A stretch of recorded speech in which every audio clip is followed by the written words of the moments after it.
off Chris Megan fishing along the Elizabeth Islands.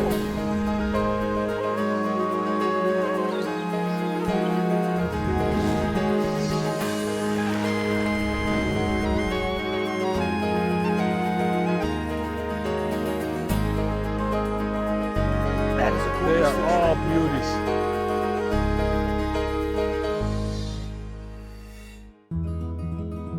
Over the course of its history, the Port of Oswego has been known for its importance in American independence, trade, and industrialization. Today, however, it is known as the gateway to the spectacular chinook salmon fishery that draws thousands of anglers to its marinas and riverfront, hoping to land a trophy king salmon. King salmon can exceed 30 pounds in weight and are said to fight just as hard, if not harder, than striped bass of the same size. That's why I jumped at the opportunity when my friend Dave Turner, director of the Oswego County Tourism Committee, invited me to join him for some late summer salmon fishing on Lake Ontario. Dave and I joined Captain Tom Burke and mate Andy Bliss aboard cold steel sport fishing charters to target the salmon using a combination of downriggers, planer boards, divers, and spoons. All right, there's our first marks at 66 feet.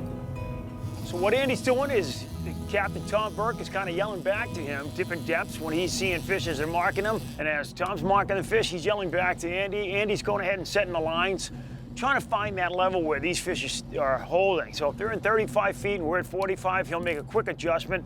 By the time the boat gets on these, the lines are back. Boy, I'd have to check that. I want to say 50. I don't think they're that far back, Andy, huh? Well, the copper's back there, 250 feet. The divers are back 90, 100 feet. Yeah, I was going to say within 100 for the divers.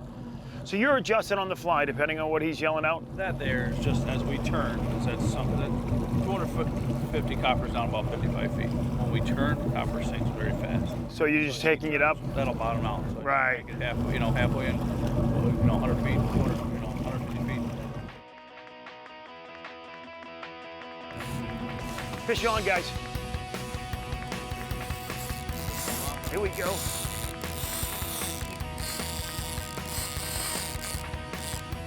Sun coming up over the point here. This guy's just making a nice little run for it. How far out? 240. We filmed with Andy about a year back in the winter doing a little center pin fishing, had some great luck. I should say Jimmy Fee had some great luck. Yeah, I was gonna say, I wasn't gonna bring that up. Jimmy had great luck that day. If I remember correctly, your day didn't go as well. You see your round disc, the dipsy diver? Yep. You're gonna make that right to your tip.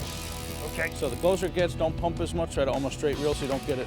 I don't get any slack in the line, and then it What would just happens, go. you pump too much, that diver starts wobbling, you know what I mean, starts slapping. So once you get that tight, when you get it tight, lift up and just start walking back for me, okay? You got it. And the other thing you can do right now is walk back a little bit and then reel on the way forward. That way you keep that nice and stable. There you go.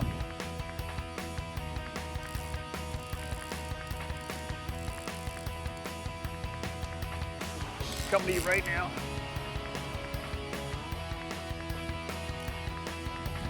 Get that diver to your tip, Chris. Reel right down to him. Keep lift for me, buddy. Right over your shoulder. You got him, Andy? Oh, beautiful. Look at this guy to start the day, huh? What a gorgeous fish. All right, guys, we haven't been out here 15 minutes trolling. We just got our first fish. What a corker. What do you figure he is weight-wise? He That's seems a little, 21 pound maybe. but that's a beautiful fish, guys.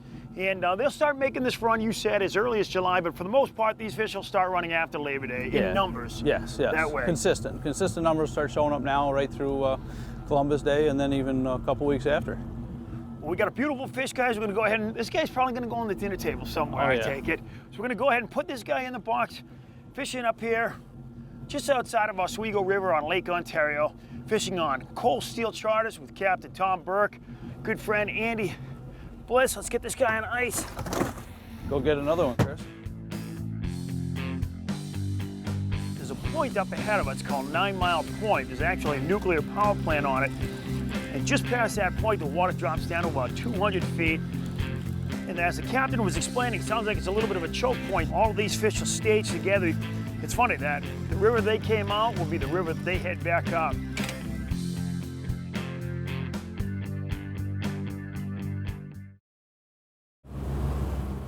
Hey guys, fishing on board. Cold Steel Charters with Captain Tom Burke. Do you want to make a run? Wasn't happening as much as you wanted? Yeah, we were in that spot for the last few days, marking a lot of fish. So today we just weren't seeing, you know, we can use these electronics today to really help us. And if you're not seeing them, there's no sense of staying there. So we got a report from a couple of buddies that we work with that catching a few more fish down to the east where we've been like last week. The water cools and warms here a lot with the winds, so last week it was a little cooler and they moved down to the east. It warmed back up and we were doing good where we were, but now it's cooling down again. Instead of 70, 80, 90 feet, we're into 50, 60 feet. When it does that, it tends to move the fish east because a lot of them are heading to the Salmon River, which are east of here. And so they take advantage of that cool water to move as close to the river as they can. So most of these fish right now are all staging up. They're getting ready to make a run up the river. So right now we're heading over to a point called 9 Mile Point. Yeah, well, it sits right on the edge of Mexico Bay, which is much shallower than the water we're in west of here. We can go out 5 miles off of Oswego and be in 500 feet of water, but in Mexico Bay, you go out 5 miles, you're probably in 180, 220 feet of water. So with all that big water pushing into the bay, you get this point sticking out, you get a lot of current, and these fish use those currents to try to sniff out where they want to go. They seem to, and they like it, I think, because when they're staging, they're going to sit near the bottom, not move much, and the current kind of gives them the movement they need without moving themselves. So.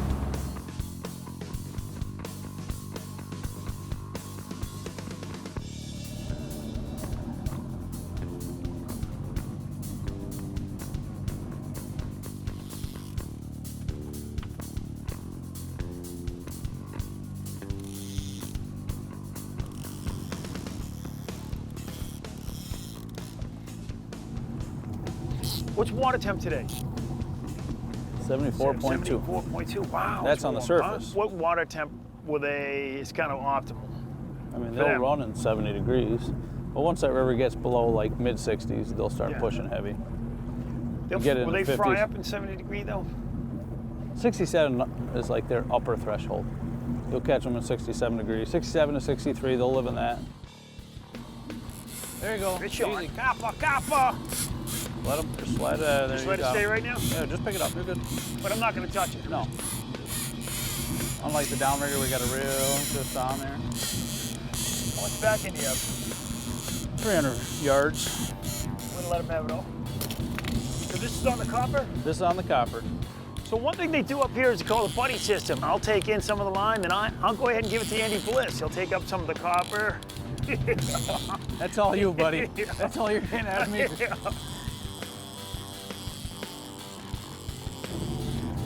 Now you will notice with that, because of the spool diameter change with that copper, as it gets closer, it'll actually get a little bit lighter. You have to tighten the drag a little bit. Okay. Once you feel it getting, start slipping more, you just have to give it up one click at every, like, say 50, 60 feet. You'll almost notice a difference. That's the one thing I've been telling people a lot lately. It's like when they hit and they do that big run, everyone wants to lean into it. The harder you bend, it's like adding drag. Right here is perfect. Yeah, Your drag's set right. Line's coming off nice and easy.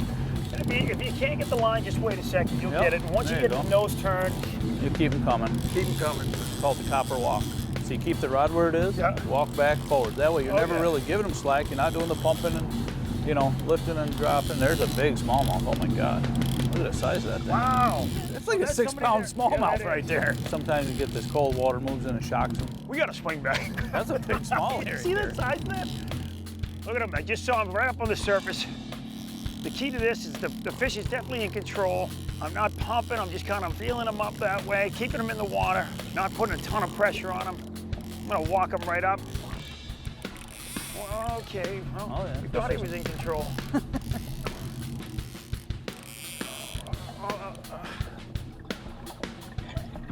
Ready, reel down one more time, Chris. Roll all the way down, real, Chris. Ready? Now lift it. Easy. That's all right, I'm gonna just back that off a little bit.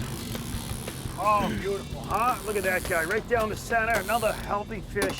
So we had out about 250 feet of copper line, and you were saying that, what is it, about a 3-to-1 drop? For every 100 feet, you get about 22 feet of depth out of it. So we were probably in that 50 plus, give or take. 250's down about 50 to 55. Fishing on board Cold Steel Sportfishing Charters with Captain Tom Burke. We made the move from Oswego River, just up off a 9 Mile Point. We're gonna go ahead and drop this guy in the cooler. Oh yeah, you don't realize that guy has a little bit more size on. Nice fish.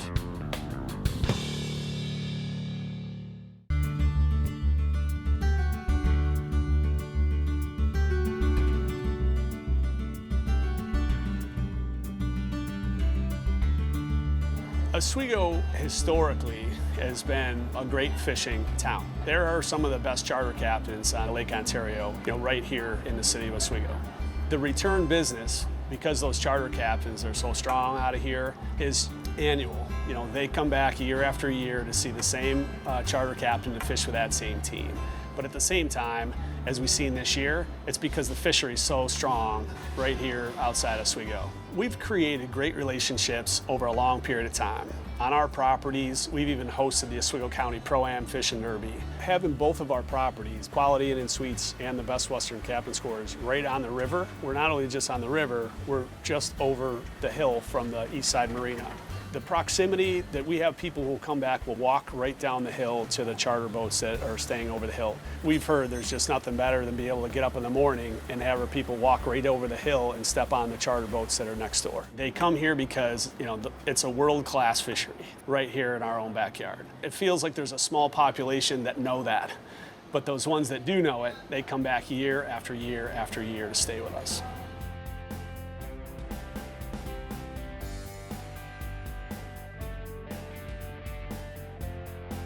With our spread reset, we worked the waters around 9 Mile Point, searching for our next salmon. The number of boats around us led me to believe we were in the right spot to land a trophy king.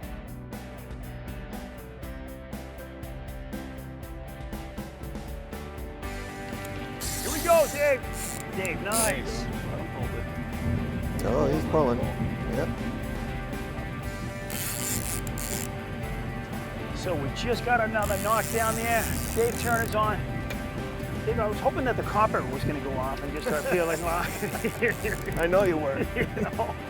Dave was waiting for us to say what rod it was on before he got off the reel today. Did you notice that? I was yelling to Dave to come out. I'm like, hey, we're on. What line is it?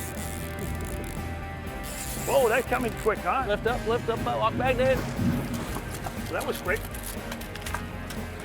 Dave gets it done fast. No fooling around, Chris. No fooling around. Save the kings for Chris. That's exactly it. Beautiful fish. That's a beautiful fish. Yeah, huh? nice silver color still. We've been catching kings, but somebody said let's go out to the deeper water because you want something for the dinner table. I mean, why do we make that? Yeah, coho's a nice tasting fish for tonight. There's a nice silver look to them still. We're pretty happy about the variety of species we have here. Kings, cohos, Atlantics, browns, lake trout. Oswego County's home to 12 state and world records, so we're happy with whatever we bring in today, and Tommy Burke does a nice job. Saw Andy bring that up in the net really quick. I've been up here now 4 or 5 times. I've really always enjoyed our time up here. But this whole area is gorgeous. Some of the different areas for the folks that are looking to come up this way where the husbands may get out and fish, and the wives want to join them. What are the opportunities that exist for the folks tourism-wise in the area? Oh, there's plenty to do. In the wintertime, we've got over 400 miles of groomed snowmobile trails. We get a lot of families during the winter. And culture-wise, the history here is just amazing. This Lake Ontario is the first lake in the system. So when our country was developing on both from military and commerce, this is where it all began. We've got Fort Ontario. It's the only fort in the country that's been in every major conflict that this nation's ever been in, from the Revolutionary War right through Afghanistan. Right next to it, Safe Haven Museum, the only place in America where we sheltered immigrants who were victims of the Holocaust. It's the one and only place. Actually, right now they're talking in Congress about making this a national park, potentially, because of that criteria. Hundreds of shipwrecks here. Oswego was a major port for shipbuilding. James Fenimore Cooper spent some time here building ships during the 1812 period. So, and what's really neat about the city of Oswego is they seem to have kept a lot of the culture. There was a pub there. It looked like it must have been an old factory back in the day that they kind of kept the face and everything the same. Looked beautiful that way. Let's get this guy in the cooler so you don't have to hold him. All right. I'd love to see some of these different areas. I know we're going to try to head out this afternoon and see if we can't visit some of those areas. When conditions are right, the staging salmon will begin their spawning run up the rivers. In Oswego County Salmon River, one of the earliest places to catch these migrating salmon is at the Douglaston Salmon Run, a private 2.5-mile stretch of river where anglers can purchase a day pass to target fresh from the lake salmon, steelhead, and trout. I fished the Douglaston with guide Dave Rocky Rockwell, hoping to intercept the first push of salmon, but we were a few days too early. Still, an afternoon casting in a beautiful, quiet setting is an afternoon well spent.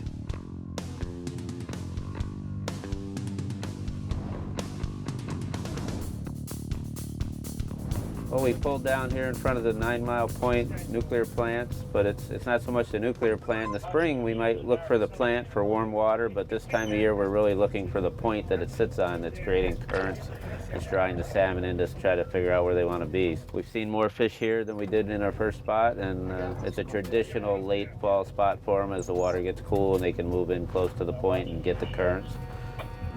Right there. There's Fish on, boys. Just pull it. Slide that right out of there.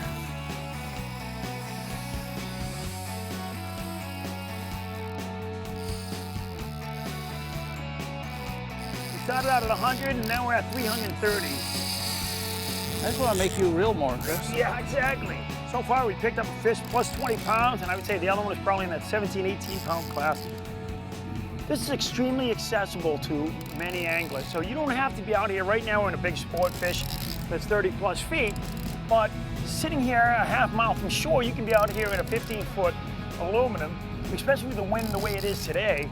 And if you know what you're doing, you can run 6 rods and get into these fish. And, Oh yeah, you know, I mean, it's, you know, we're, what, 5 hours from 5 10, hours 15 from million, Boston. you know, anywhere, New York, Philly, Boston, there. 6 hour max, you know. We have a large population of people that come up here and enjoy this fishery, but like you said, it's very easy to fish up here with even a small boat. I mean, I've seen kayaks out here doing this, believe it or not. Guys out here 14-footers. A lot of times, the smaller boats run less rods and do better. He's right up about the surface now, still have 100 feet of line out. Now, what are the limits on the fish here?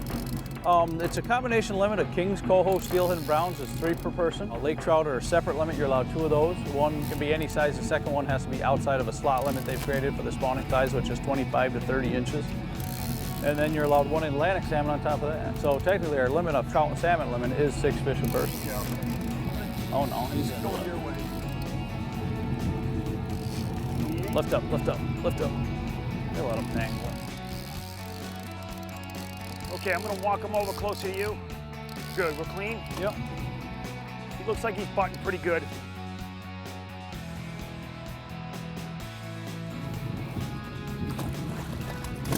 Oh, gorgeous. Oh yeah. Oh, there's a fish, huh? Ooh, that's why this fish took 300 feet. Look, it's starting to get his dog teeth there. Yeah, I See the was jaw's looking at coming that. up.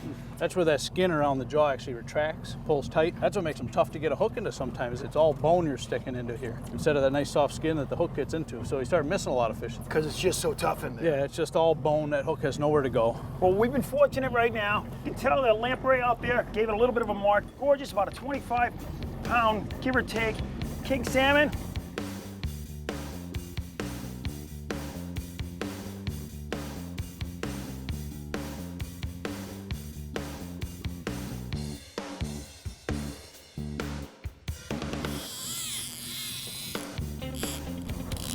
So Andy, that went off, and we were talking earlier that Dave Turner was going to jump on it, but the copper went off. Where is he? Somehow, miraculously, Dave had a phone call at the exact time that rod went off.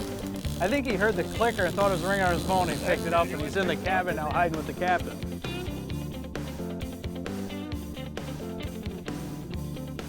We have an 8-rod spread. So we started with 3 downriggers. You know, downriggers control depth fishing. Have a big weight that holds your line at a specific depth, and then has a release mechanism so when a fish hits, pops off, so you can fight them on the rod without any added weight.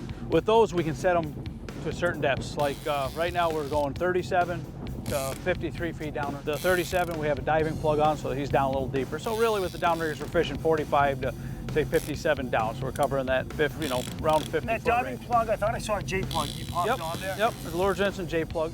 It's just a high action lure that really gets them this time of year. They get aggravated. They hit out of aggression more than they hit out of you know, the instinct to feed at this time of year. And that's where the boards come in that we're running down The flashers, yeah. What that does is it rotates, imitates a baby salmon feeding. So then to go along with our downriggers and our one copper rod, we have dipsy divers. They're a little directional dive planer.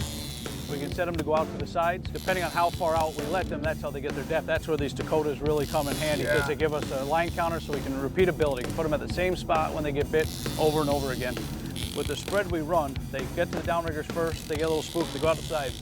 Boom, there's a diver to hit them. Yeah. They get spooked by that, they go out farther, there's another diver. You're almost pinning them together. You're funneling them into your spread kind of deal. Well, this guy just saw the stern of the boat. He turned sideways. That drag is up now, so I'm gonna walk straight to you. Reel right down on Chris. Almost get that flash through your tip. Oh, big male, look at the mouth on him. Ready, don't back up, Chris. No, reel down one more time, Chris, reel down. Coming. Oh, there's a big boy. Color on that guy, huh? Beautiful fish. There's a chubby one. Oh, look at that. Now, Andy, how many times do they go upriver before it's inning over for them? That's the one thing with Pacific salmon. They only make the run once. Like this here being a 3 to 4 year old fish, he's gonna die. Even the small ones, you can call them jacks. 1 year old, they'll mature at a year old. Those will go up and they die also. But once they mature, they are dead. Look at the teeth that are just starting to break through. This fish is getting ready to make a run. Guys, fishing out here with Captain Tom Burke, good friend Andy Bliss, who we fished with before, and good friend Dave Turner, Director of Tourism with our Oswego County group. And that's a beautiful fish right there. As you see something here, Chris, see this fish's adipose is missing? That means that was a pen-reared fish. We raised some of these baby kings, they put them in net pens. Off? Yep, that's how we can track where they were stocked and how, you know, where they came from kind of deal. So. Well, that's a 25-pound fish That's based on the weight of this thing and the way I'm holding it out. So I'm going to go ahead and put this guy in the cooler. That's a good fish, buddy. That's a nice fish right there, brother. Thank you. With our cooler stocked full of fresh salmon, Captain Tom pointed the bow toward the Port of Oswego. The cool September air signaled to us the approach of Old Man Winter, but to the salmon it signaled the beginning of their great migration back to the rivers and streams they originally called home. If you're in Oswego County during the turn of the seasons, hop aboard a charter for your chance to tie into a personal salmon record. Though our trip was ending, for the king salmon of Lake Ontario, the journey was just beginning.